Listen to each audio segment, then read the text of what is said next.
okuyulika kw'omubiri gwe mu kukubibwa kwe kwaleeta emirembe n'okuwonya enkolagana yaffe ne Katonda eyali efudde nga bwe tubiraba mu Efeso 2:14. Nsaba amazuukira gano gatujjukize omuwendo gw'okununulibwa kwaffe n'emirembe gyaffe, era gatuyigirize okukuuma n'obujja n'obwegendereza ekyo ekyatuweebwa, kubanga Mukama era okuweereza n'okuzimba obwakabaka bwe tulina ebbanja ery'okumusuuta olw'okutukozesa mu kuwaayo obuteebalira ku mulimu gw'okuzimba lutikko ogenda mu maaso. Tusabe nnyo Katonda kuba atuwadde mukisa okubaako kye tukola mu bwakabaka bwe.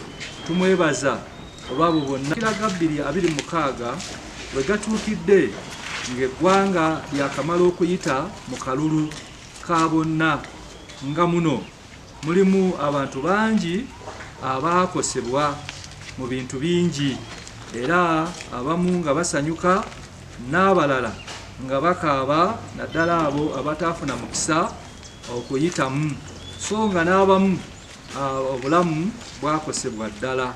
Kuno akwesa n'obutabanguko obubalukawo entakera mu mawanga agatwetoolodde ensi, era obutabanguko buno buzadde okutya n'obutali butebenkevu mu bulamu bwaffe.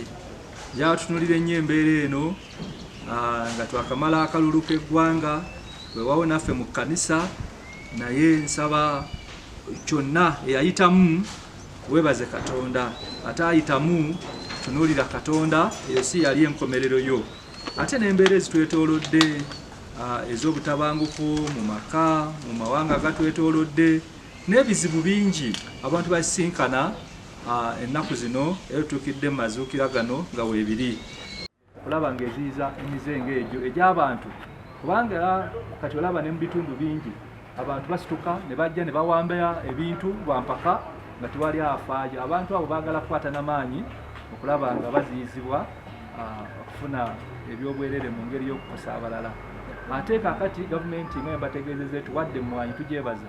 Ettaka lino awaala tugenda kuteekako emmwanyi olw'okusitula enfuna yaffe. Gyebaza nnyo kati ettaka lino eriba nga litwalibwa mu ngeri y'ekyonoonero, tujja kuba nga tufiirwa emikisa ng'egyo. Nebaza nnyo olw'emmwanyi zaatuweereddwa, tugenda kuzisimba olw'okusitula enfuna y'abantu ate n'ekkanisa zaffe. Njala kumaliriza nga nsaasira abantu baffe abali mu bibuga abakoseddwa nga emidaala gyabwe, amaduuka gaabwe, kantiini, emiranga mingi wenjogerera bino mu kibuga kyaffe Mukono n'emiriraano, abantu nga batwalibwa bwe batyo. Njala kusaba busabi era gavumenti, local governments, abantu nga tobateekeddeteekedde gye balaga, ate abantu abamu baluddewo nnyo. Omuntu wabadde amanyidde wajja ensimbi, kati bw'ojja n'omugyawo bujja mu myezi, nakyo tekiba kya bwenkanya, ate nga tomulaze waalaga. Nze nsaba nnyo gavumenti oba local governments, mulage abantu gye bagenda okulaga, kubanga abantu bakyalina bibanja, tebakyalina gye balimira. Okutaasa ku bumenyi bw'amateeka bandibadde basooka kubateekerateekera, ate oluvannyuma n'okambasindika va wano dda wano. Nsaba nnyo mikwano gyange, tawuni kiraaka n'abalala, munoonye abantu gye balaga abakaaba amaziga. Mwaka gwakatandika, abaana bali ku masomero, abantu tebanaba kumalayo bisale, so ne timing nayo tebadde nnungi nnyo. So nsaba bateekerweteekerwe bulungi, naye tubasaasidde, naye era tebagwamu ssuubi, mmanyi nti Katonda anaateekawo obuddukiro.